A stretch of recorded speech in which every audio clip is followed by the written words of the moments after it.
Nah, hari ini kita akan live bersama dengan Pak Arif. Pak Arif ini adalah psikolog klinis dewasa yang sudah menangani berbagai macam kasus dari tahun 2017 sampai tahun 2020. Mulai dari usia remaja sampai dengan lansia bahkan. Pak Arif ini sekarang sedang mengambil sertifikasi untuk filial play.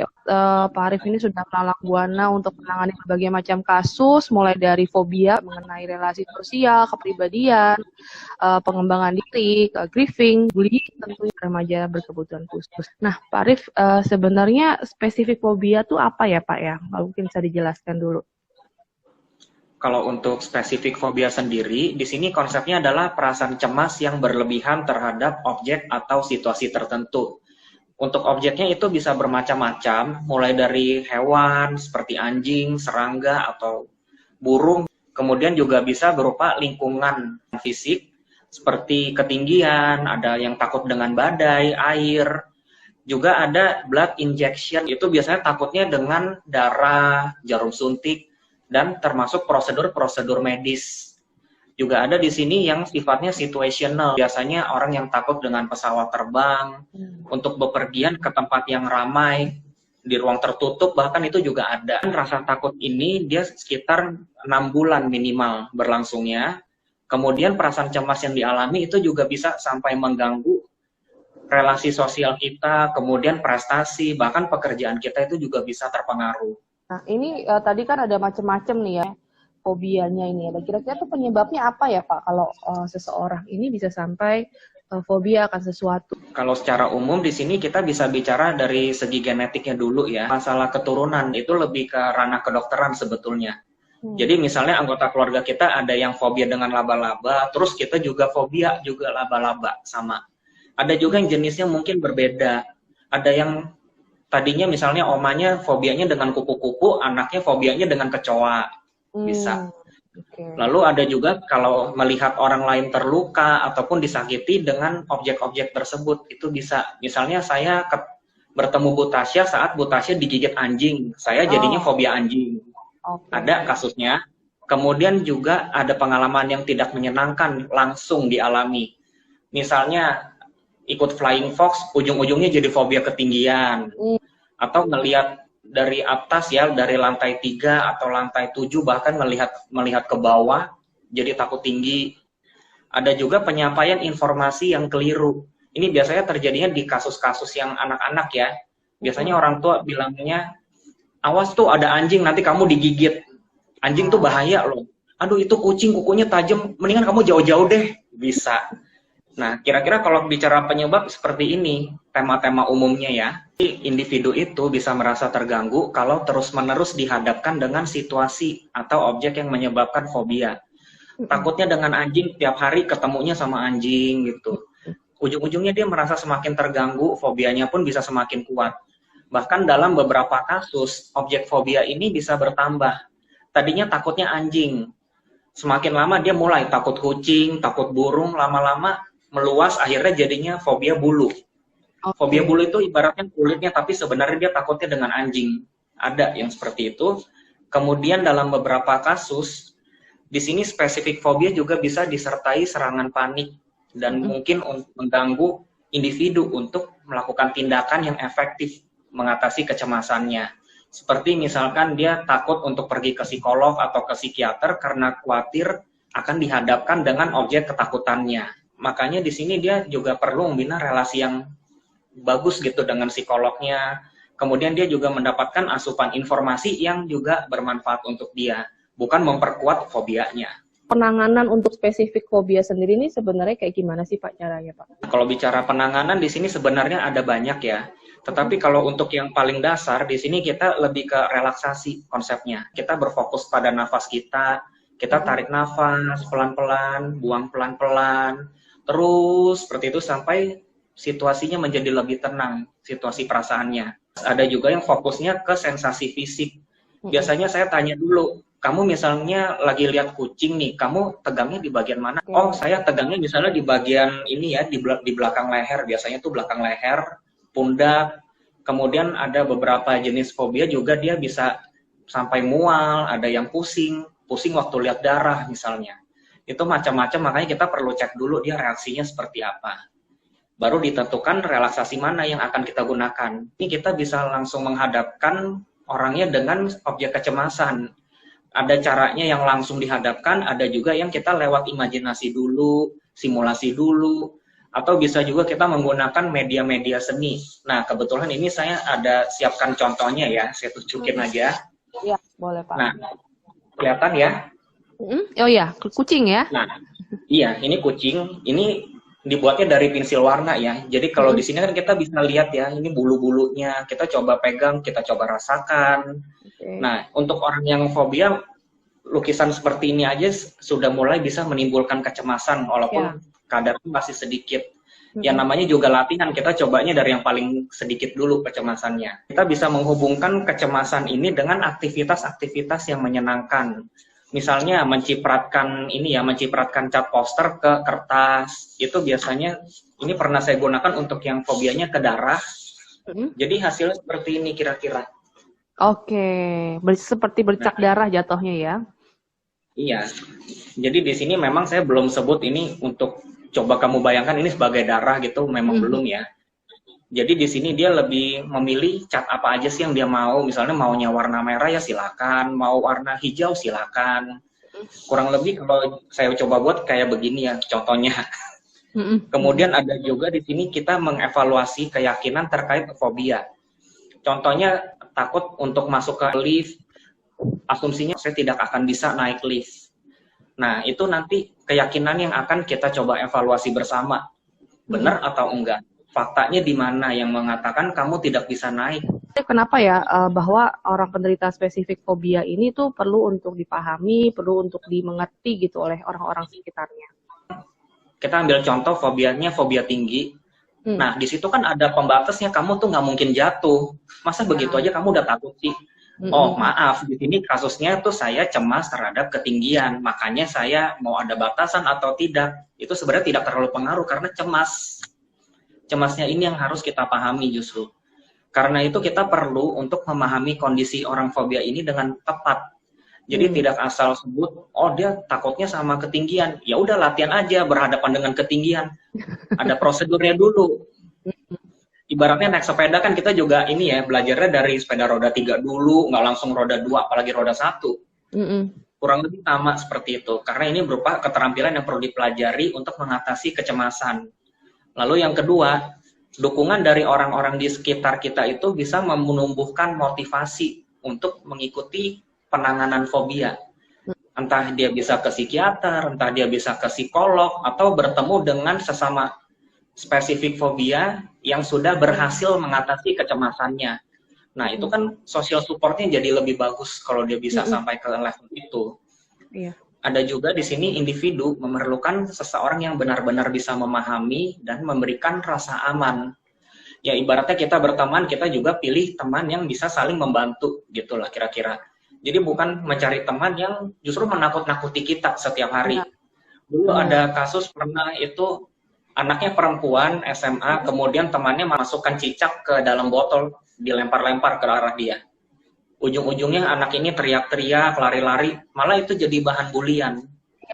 Ujung-ujungnya dia juga cemas sama cicak.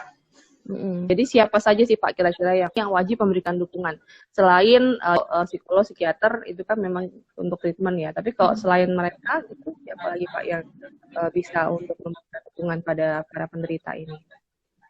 Oh, sebenarnya banyak Bu Tasya. Jadi di sini ada orang tua, ada ayah, ada ibu. Kemudian kalau misalnya yang sudah berkeluarga, anaknya sendiri juga bisa menjadi support system untuk kasus seperti ini. Karena memang dulu pernah ada klien saya justru anaknya yang mengingatkan ibunya untuk jadwal latihan relaksasi. Kemudian saudara, pasangan, bahkan teman kita juga bisa.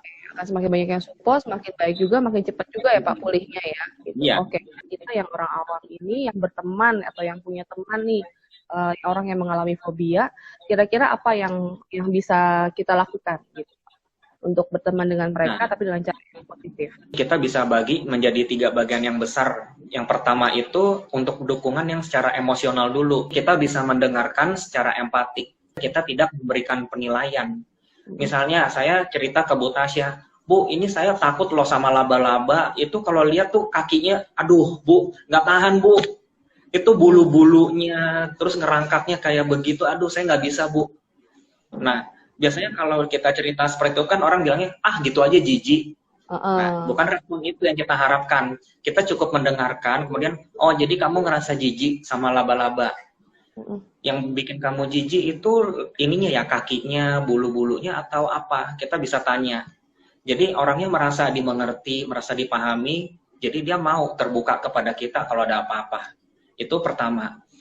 Yang kedua, memberikan apresiasi ketika yang bersangkutan menunjukkan usaha untuk mengikuti treatment, untuk mencoba mengatasi fobianya. Lalu juga kita bersikap tenang selama berinteraksi. Misalnya kita melihat ada orang takutnya dengan anjing. Kalau dalam situasi ini, bukan kita yang cemas, bukan kita yang panik. Kalau kita sebagai support system, justru kita yang harus tenang dulu. Misalnya kita ajak, yuk sini dulu, sini aja, sini. Anjingnya kan di situ, kamu berdirinya di sini aja, biar aman, nggak dijilat. Misalnya kita bilangnya gitu. Itu sudah sangat membantu kalau kita tenang. Kalau kita tenang, orangnya juga akan tenang nanti. Lalu kita juga bisa mendampingi secara aktif kalau diperlukan. Khususnya untuk fobia yang ada reaksi paniknya ya, seperti tadi yang kita bahas. Kalau sampai panik kan biasanya ada yang mulai ada sesak nafasnya, ada yang sampai pusing, bahkan sampai hilang kesadaran itu ada. Jadi di situ kan memang kita perlu hati-hati untuk pendampingan. Ada juga dukungan yang sifatnya instrumental. Kita bisa memberikan medianya untuk berlatih. Sebagai contoh, misalnya kalau tadi yang saya tunjukkan kan itu lebih ke media seni ya, Bu Tasya ya, yang melukis. Lalu kita juga bisa nih, misalnya ada boneka. Misalnya ini tikus ya, ada ekornya ini. Jadi bulu-bulunya ini kita bisa raba. Untuk latihan ini lumayan. Kalau bonekanya lebih real lagi, lebih nyata, itu akan lebih bagus. Atau bisa juga kita menjahit boneka bersama. Menggunakan kain yang berbulu jenisnya. Itu bisa. Kemudian ada video klip, misalnya itu boleh ditunjukkan juga. Video klip terkait kecoa misalnya. Kalau untuk yang fobianya dengan kecoa. Itu untuk latihan tahap awal-awal itu boleh. Lalu juga bisa kita membantu individunya mengantisipasi objek kecemasan. Kalau yang tadi ada fobia darah, kasusnya kebetulan ini ibunya memang dia akan hemodialisis ya, atau cuci darah biasa yang kita taunya. Kalau dia mau cuci darah itu kita bisa sediakan jaket untuk tutup dulu area mukanya, supaya dia nggak lihat dulu sama darahnya. Jadi di situ dia baru bisa belajar dengan situasi emosi yang sudah stabil. Juga bisa mengalihkan perhatian dari objeknya. Misalnya dia lagi lihatnya kucing tadi. Kalau lagi lihat kucing, kita ajakin ngomongnya yang lain, ajak bicaranya yang lain. Misalnya katanya kamu kerja tuh udah naik pangkat ya, misalnya kita bilang gitu. Nanti dia ikutin tuh omongan kita akan dia ikuti sampai dia cerita, bahkan menjadi panjang, dia lupa dengan kucingnya itu. Kemudian ada juga dukungan yang sifatnya informatif. Informatif di sini, misalnya kalau saya sebagai temannya, saya memberikan informasi terkait spesifik fobia. Misalnya ciri-cirinya tadi, ada kecemasannya, minimalnya berapa lama, juga penanganannya. Dengan catatan di sini kita yang ikut seminarnya dulu, misalnya, kita berlatih relaksasi, kemudian kita ajarkan ke orangnya. Kalau itu kan kita terapkan ke diri sendiri, baru ke orang lain, itu lebih baik. Juga bisa mensosialisasikan sifat tidak berbahaya dari objek fobianya.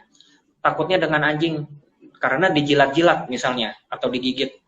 Anjing tuh kalau misalnya menggigit, itu dia ada gigit yang untuk gigitan sayang, ada yang jilatnya untuk sayang juga, atau dia cuma mau main. Kita sampaikannya begitu. Bukan bilangnya, aduh itu digigit, geli ya, bukannya begitu.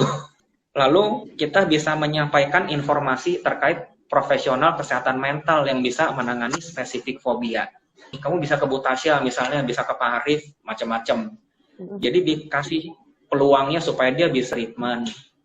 Kurang lebih sih seperti itu ya kalau bentuk dukungan yang bisa kita berikan sebagai orang awam.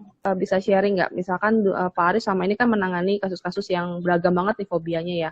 Nah, kira-kira yang paling berat Pak, atau yang paling sulit untuk disembuhkan atau yang membutuhkan waktu lama gitu treatmentnya?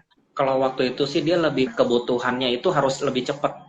Karena di sini kan dia harus cuci darah ya, tapi dia takut dengan darah.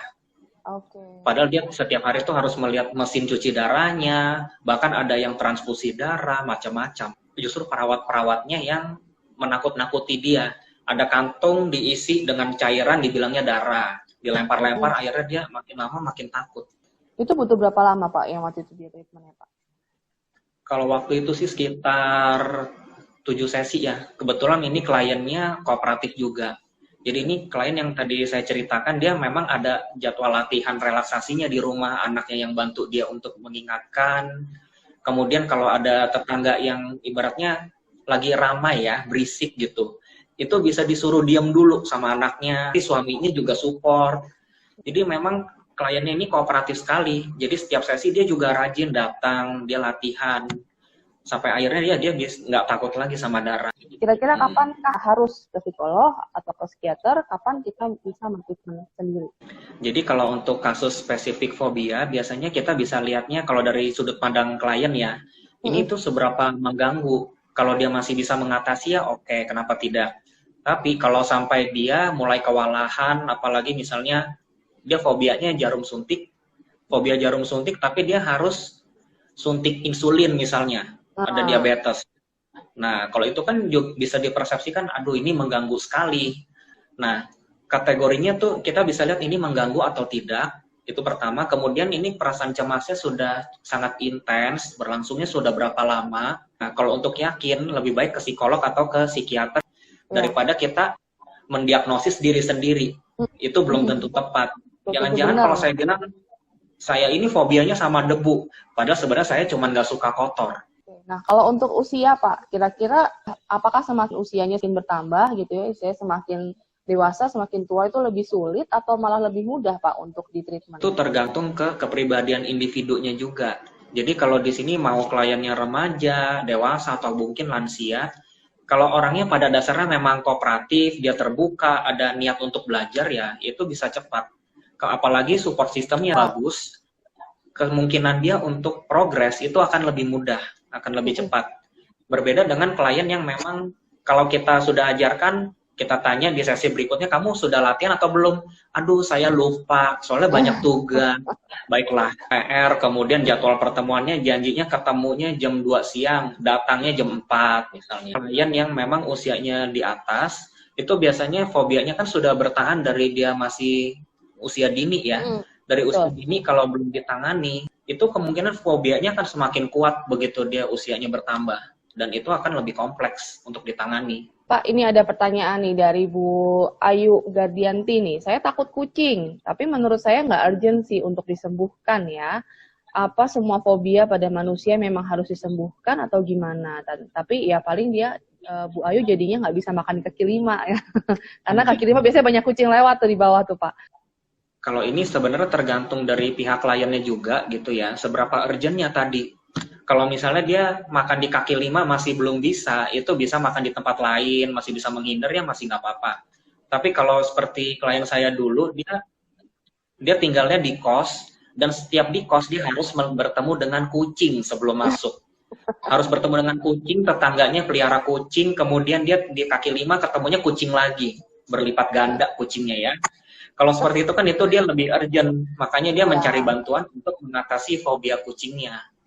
Kira-kira sudah terjawab ya Ibu ya? Kalau misalkan kira-kira keluarga Pak yang bawa, jadi yang merasa urgent tuh keluarganya, tapi si klien sendiri tidak merasa itu penting misalkan.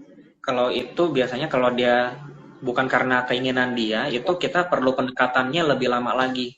Jadi di sini kita perlu tanya dulu, memangnya kamu kalau ibaratnya dalam tanda kutip ya fobia, di sini kecemasannya sampai mengganggu keluarga kamu atau enggak? Terus menurut kamu mengganggu diri sendiri atau enggak? Jadi sampai motivasi itu tumbuh dari diri dia sendiri, baru kita bisa membantu dia. Gitu. Karena kan di sini kooperatifnya itu memang sangat penting. Kalau kliennya mau kerjasama itu kita bisa bantu dengan lebih mudah. Tapi kalau kliennya memang belum siap, belum mau, masih asik dengan kecemasannya, ya kita belum bisa apa-apain itu. Support sistemnya dulu yang kita bantu. Misalnya keluarganya merasa dia, contoh deh ya, kita ambil fobianya apa dulu nih? Fobia laba-laba ya misalnya ya Bu Tasya. Okay. Misalnya fobianya laba-laba, setiap kali lihat laba-laba dia menjerit, naik-naik sampai ke sofa, lompat, keluarin sapu, dipukulin laba-labanya kemana-mana. Nah, kalau sampai seperti itu kan itu keluarganya yang shock misalnya. Keluarganya shock, ini orang kenapa sih kalau ada laba-laba mesti bawa-bawa sapu? Saya kan lagi nonton terganggu, saya lagi kerja terganggu konsentrasi. itu macam-macam. Nah, di sini kita bisa bantu keluarganya dulu. Ini kalau misalnya dia lagi fobia, kita tenanginnya. Caranya satu, seperti tadi kita dengerin dulu secara empati. Atau misalnya kita ajak dia ke ruangan yang beda gitu. Jadi nggak ada laba-laba di situ. Sampai dia tenang, kita ajak ngobrol dulu. Sampai dia ini bisa jernih pikirannya.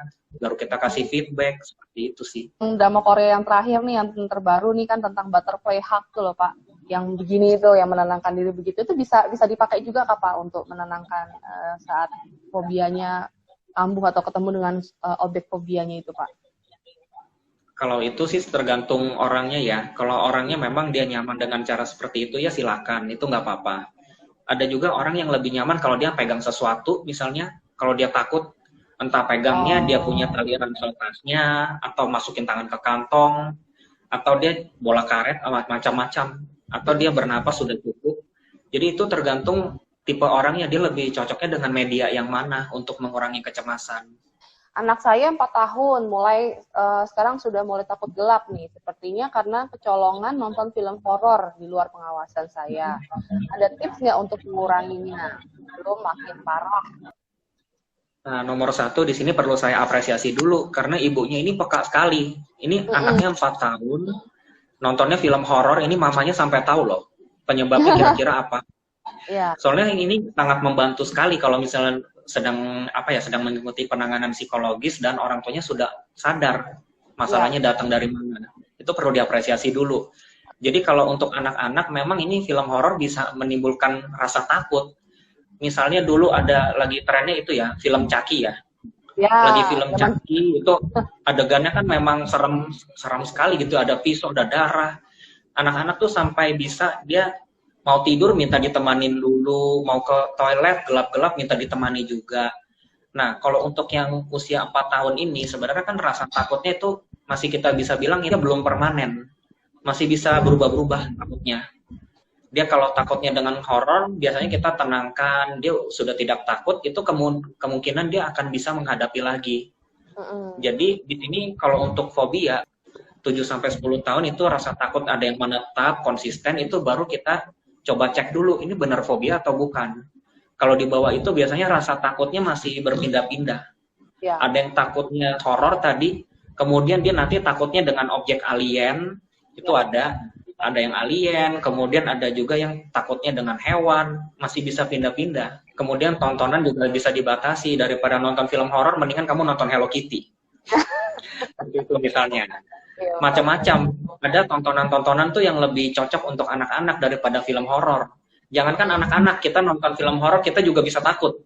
Jadi untuk fobia ini sendiri memang untuk mengetahui apakah kita itu fobia atau bukan, untuk mendiagnosa itu akan lebih baik kita bertanya langsung pada ahlinya untuk memastikan apakah benar ini fobia atau hanya ketakutan yang wajar pada objek itu. Misalkan fobia adalah ketika kecemasan ini berlebihan, kemudian juga mempengaruhi sebagian besar kehidupan klien ini. Gitu. Untuk orang-orang yang mengalami spesifik fobia ini memang membutuhkan treatment, tapi juga membutuhkan juga support sosial dari lingkungan terdekatnya, mulai dari orang tua, anak-anaknya, misalkan kalau yang penderitanya ini sudah lanjut usianya, kemudian juga teman-temannya pastinya, gitu kan, lingkungan terdekat ini yang mesti membantu si klien ini untuk menghadapi dan untuk menyembuhkan fobianya dia. Untuk menangani fobia ini sendiri ada berbagai macam cara yang bisa Anda lakukan sebagai teman gitu, bisa memberikan dukungan emosional gitu ya, tidak menolak dia, tidak memberikan dia judgement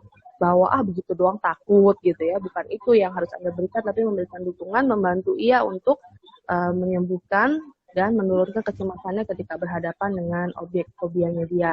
Kemudian juga ada menyediakan sarana prasarana supaya melatih kecemasannya supaya semakin menurun, memberikan video, foto misalkan pada awal-awalnya untuk membantu dia menurunkan kecemasannya terhadap objek ini gitu. Jadi jangan langsung dilempar sama barangnya gitu, jangan langsung dihadapkan dengan binatangnya misalnya. Itu justru akan meningkatkan kecemasannya dan takutnya nanti yang paling parah ya mungkin pingsan itu ya, kalau misalkan dihadapkan secara langsung tanpa persiapan yang benar-benar matang gitu. Nah, kemudian juga informasi juga penting. Anda bisa menginformasikan kepada sahabat ataupun teman Anda ataupun keluarga Anda yang mengalami fobia bahwa ada psikolog yang bisa menangani untuk masalah fobia ini. Kemudian menyampaikan bahwa OBK itu misalkan tidak berbahaya kok. Tips terakhir nih Pak untuk mereka. Mungkin lebih ke ini ya, tips untuk orang yang memang ada spesifik fobia, untuk datang ke psikolog, tipsnya seperti apa sih biasanya yang memudahkan? Jadi itu bisa kita informasikan ke psikolog, itu bisa bilang, saya takutnya dengan kucing, saya takut darah, saya takut jarum, itu boleh disampaikan. Nah, itu satu. Kemudian juga di sini kan biro konsultasi itu kan ada banyak ya psikolog sebenarnya. Jadi di sini akan membantu mereka menemukan psikolog yang lebih tepat untuk menanganinya. Karena di sini kalau psikolognya sendiri dia familiar, dia sudah biasa dengan objek yang menjadi objek ketakutan, itu akan sangat membantu. Contohnya, misalnya saya ketemu klien fobianya kucing. Nah, saya sukanya kucing. Kalau seperti itu kan jadinya saya bisa berempati juga gitu ya. Ibaratnya kalau kucing tuh nggak berbahayanya dari mana sih? Cara menjinakkannya seperti apa? Bentuknya dia kalau bentuk lagi sayang seperti apa? Kalau dia sedang marah seperti apa? Itu bisa disampaikan. Karena itu akan menjadi bonusnya tersendiri untuk klien. Kliennya juga akan paham cara saya harus berhadapan dengan kucing, bagaimana ya supaya kucingnya tidak merasa terganggu dan menyerang saya. Ya, karena kan di sini ada unsur tidak berbahayanya itu sendiri. Juga di sini dia akan bisa bertanya langsung ke psikolognya, tips-tipsnya mungkin bisa lebih kalau seperti itu. Lalu kalau untuk di psikolog sendiri, sebenarnya kita bukannya langsung menghadapi klien dengan objek ketakutan. Itu tentunya kita harus informasikan dulu ke kliennya. Kalau kita langsung menghadapkan ya jadinya sama aja seperti yang tadi, yang ditakut-takuti. Itu kan kita tidak berharap sampai ke sana, kita justru berharap supaya kliennya sukses, bisa progres, kondisinya menjadi lebih baik. Itu yang kita mau. Betul. Jadi membina raport dan juga inform konsennya ya, mesti jelas jadi bahwa pernyataan persetujuannya gitu ya, sudah jelas dengan klien baru kita jalankan. Dalam kondisi yang sekarang nih Pak, kan kita serba online ya. Memungkinkan nggak sih Pak kalau misalkan ada sahabat Meliora nih sekarang yang pengen untuk treatment fobianya? Kalau online untuk sampai kadar tertentu itu masih bisa. Jadi seperti yang tadi saya sudah sampaikan di awal, itu kan kita sebenarnya kalau tidak menghadapkan langsung dengan objeknya, itu kita bisa menggunakan foto misalnya. Ya. Foto yang kita cari di Google itu juga lumayan, itu kan ada yang realistik juga ya fotonya. Ya. Dan itu gambarnya nanti bisa kita kirim satu persatu ke klien kalau misalnya via virtual seperti ini. Ya. Untuk dia latihan, kemudian latihan relaksasinya bisa kita pandu via video call, video juga bisa. Jadi minimalnya dia sudah dapat dulu keterampilannya dan penanganannya sudah ada sampai ke taraf itu. Jadi nanti dia kalau ketemu langsung dengan objeknya di rumah, itu dia bisa berlatih dulu dan dia bisa memberikan feedback ke kita. Sahabat Meliora di sini, kalau yang nanti masih ada pertanyaan tapi belum sempat nanya di sini atau mungkin ragu untuk bertanya langsung di sini, boleh direct message aja ke kami, ke Meliora_LA, bisa kami nanti pertanyaannya akan kami teruskan kepada Pak Arief untuk mendapatkan jawabannya. Oke Pak Arief, kalau begitu terima kasih atas waktunya, terima kasih sudah bersedia sharing, kita tunggu lagi sharing yang berikutnya lagi ya Pak ya, nanti dengan topik-topik yang berbeda. Untuk next time, jangan sampai bosan ya Pak ya, sharing sama Meliora. Sama-sama, terima kasih Bu Tasya. Iya, sama-sama Pak Arief, terima kasih juga untuk sahabat Meliora yang sudah nonton. Sampai jumpa di 2 minggu mendatang, nanti kita akan live bersama dengan Bapak Wahyu. Bapak Wahyu nanti akan membicarakan tentang cyberbullying. Nah, oke, sampai jumpa 2 minggu lagi di Bincang Meliora berikutnya. Terima kasih.